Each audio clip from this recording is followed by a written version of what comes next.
What's good, everybody? It's your boy, O'Shea Duke Jackson.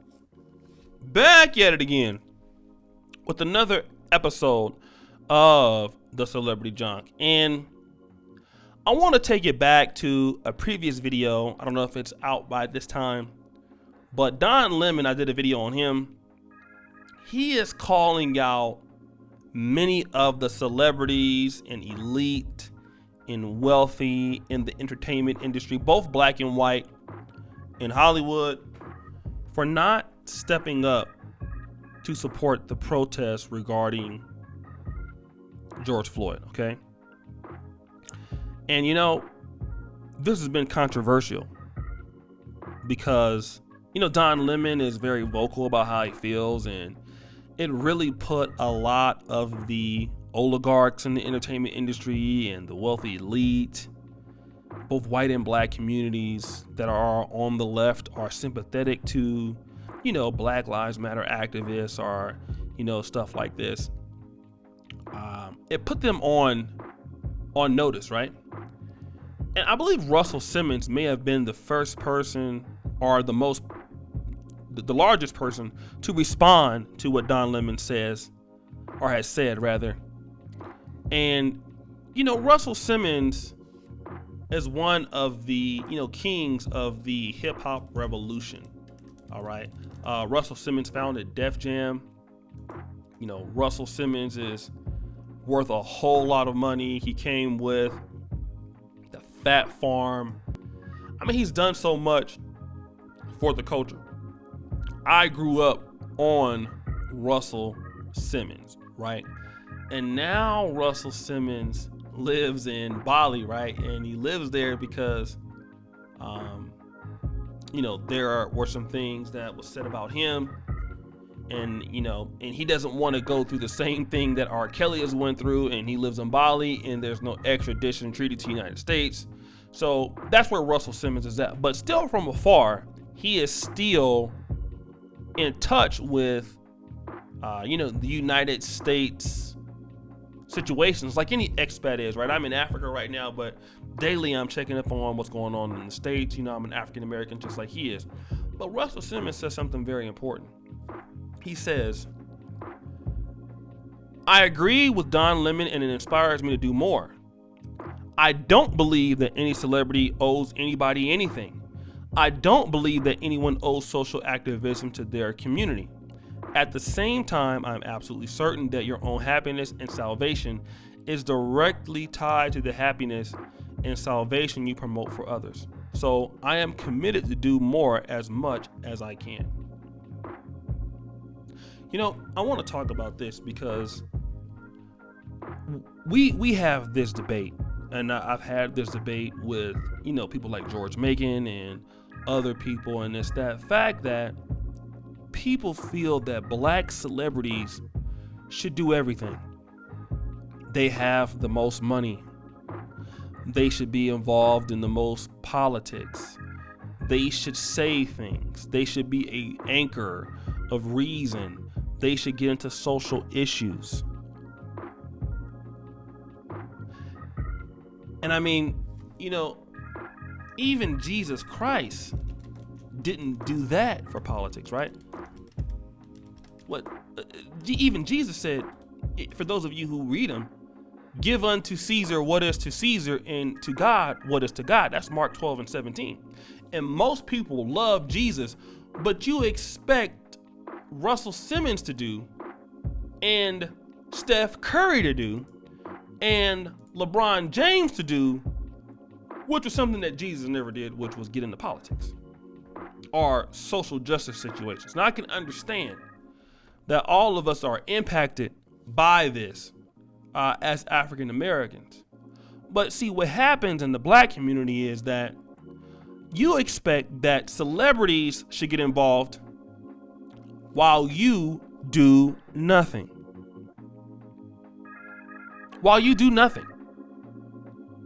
Celebrities give a lot of money to rebuild the black community. We talk about it all the time, you know, dating music. Yeah, I don't know why them celebrities don't come back into the black community and give like $30 billion trillion and give us jobs so we can work and not make no money, but just give us jobs and employ us. And that is your mentality. Give everything for us. But to do what? See, Russell Simmons, although what he says hurts, he's right. Nobody owes you anything just because you are black. Get it to my voice. Nobody owes you anything. Now, just like him, I don't feel like I owe the African community a damn thing. But I feel that God put it on my heart to want to deal in the black community and have a passion for it. Therefore, I am involved as much as I can be. And when I get back, I hope to do much more. But that's the situation here. But I don't owe you nothing. Those of you who watch my videos, do you owe me money for creating the videos? I decided that I wanted to create videos, right? I have 80,000 subscribers based off of my work ethic and based off of my content is good, but you certainly don't owe me a watch time, do you? If I told you all of you owe me $5 a month or $10 a month just because I make videos, what would you tell me? You would be like, are you serious? Right? You don't owe me anything. You don't owe me anything. You do it because you want to do it. Right? And we want to build the community together. This is why you watch me. You always don't give money. You may never give $1, right? But if I would have said that you owe me something, what would you say? Now, you sound just as retarded, or you could sound like that, if you say celebrities owe you something. Because they're celebrities. That doesn't make any sense. It's ludicrous. All right? Especially as a group of blacks where we have all the money. Listen, we go, we buy whatever we want. We buy Jordans, we buy shoes. We spend our time however we want. But at the same time, listen to what I'm saying. We feel like people are obligated to do stuff for us all the time while we sit and do nothing. We don't even spend our money in black communities. We don't even spend our money in black businesses. But now you expect LeBron James to do for you. You expect LeBron James to galvanize things for you. No, you elect your leaders. You can work with people in your community, and then you can go ahead and get something started so that when the celebrities take notice, now you give them a reason why they should do something for you. That's the problem with us. We always believe in our community that everybody owes us, even our own people. The hookup culture. And rich people like Russell Simmons that have a lot of money, they know. No, they don't. Nobody owes us anything. And when we get that mentality, do you know what? We will start taking life a little bit more serious.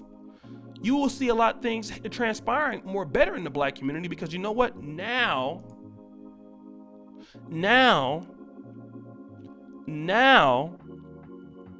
we're not out here depending on somebody else, waiting for, somebody to step in and fix our problem. Now we start galvanizing our stuff as a community, right? I can make a change by just going and voting. You can make a change by going to voting. You can make a change by raising money. Instead of putting that money towards a pair of Jordans, we can put that money towards political activism. We can get the ball rolling. Instead of always asking the celebrities to do something. Now, once we get the ball rolling on something, now we're getting the ball rolling. Now we don't even need celebrities. Because do you know why? We can do our stuff ourselves. Don't get me wrong. Celebrities are there. Listen, if they are basketball players, all right? If they are actors or entertainers, that's what they do. They're not political leaders. They're not community activists, usually. You can't ask them or depend on them to feel that way, because some of them are not like that. They just want to play football or play basketball. They want to just do that and focus on that. But a lot of times we're out here trying to force these guys to be Martin Luther King. The celebrities can help the Martin Luther Kings by giving money. They can, help the people who want to do that. And, they can do what they need to do. And therefore, focus on what they do best, which is their profession. That's what they can do. But asking for celebrities to always give money, always support your causes, bail out and pay for somebody's funeral. Hey man, celebrities are people too. They got bills too. It's good for them to help if they see people. They don't have to do that for you at all. You're supposed to have life insurance to cover those things. All right? You're supposed to have burial insurance to cover those things. Okay? So that you don't cause problems for other people. I'm sorry I'm going to say what I have to say, but Floyd Mayweather shouldn't have to pay $88,000. That's something the community's supposed to pay for, or if not, he was supposed to have some kind of insurance on it. But see, we don't want to go down that road, right? Because that's what we're looking at. Oh, Floyd, you got it. Oh, man, you got it. I ain't got it, but you got it for everything else. I'm just being real right now. I'm just being real. And a lot of people don't like the fact that I'm being real. And if you don't like it, I don't know what to tell you. But guys, I really appreciate you. Thank you for listening. Thank you for watching. Subscribe, hit the bell. It's your boy O'Shea Duke Jackson. Check out my Black Men Are Perfect t-shirts. Check us out on Patreon. I really respect and I'm really glad that all of you brothers are supporters on Patreon. As you brothers know, the buffoonery does remain at an all-time high. I'm out. Peace.